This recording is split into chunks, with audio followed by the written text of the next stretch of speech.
Mercredi 13 septembre 2023, Raphaël Glucksmann a annoncé sa candidature aux élections européennes.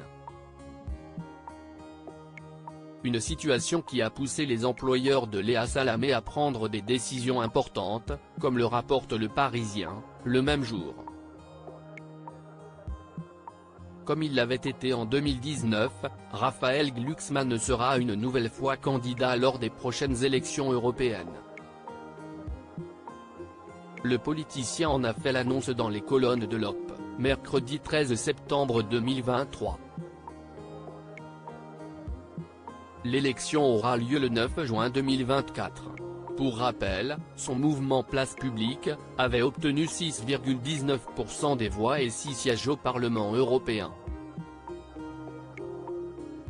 Ça me semblerait naturel de repartir ensemble, a ainsi déclaré le compagnon de Léa Salamé.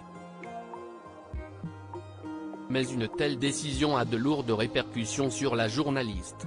En 2019, elle s'était totalement mise en retrait de la matinale de France Inter comme de l'animation de l'émission politique de France 2. Selon les informations récoltées par Le Parisien, les prochaines élections européennes ne devraient pas avoir un tel impact sur la journaliste. En effet, du côté de Radio France, on a assuré qu'elle allait poursuivre sans interruption l'animation de son émission Quelle époque. Par contre, la journaliste se serait engagée à ne pas recevoir de politique durant les 6 semaines de campagne officielle.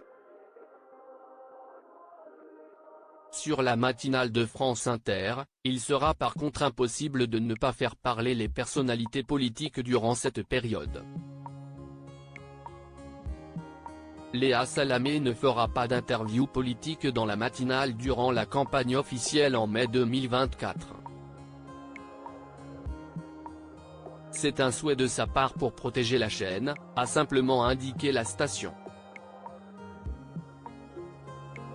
Léa Salamé continuera d'animer ses différentes émissions. Raphaël Glucksmann est député depuis 4 ans et cela n'a pas empêché Léa Salamé d'interroger tous les politiques du pays ou de présenter le débat d'entre-deux tours de la présidentielle, a ajouté France Inter. En effet, en 2022, Emmanuel Macron et Marine Le Pen avaient préféré Léa Salamé à Anne-Sophie Lapix pour mener le débat de l'entre-deux tours. Les finalistes de la présidentielle avaient expliqué qu'ils trouvaient la journaliste de France 2 trop ironique pendant les entretiens. Lire la suite.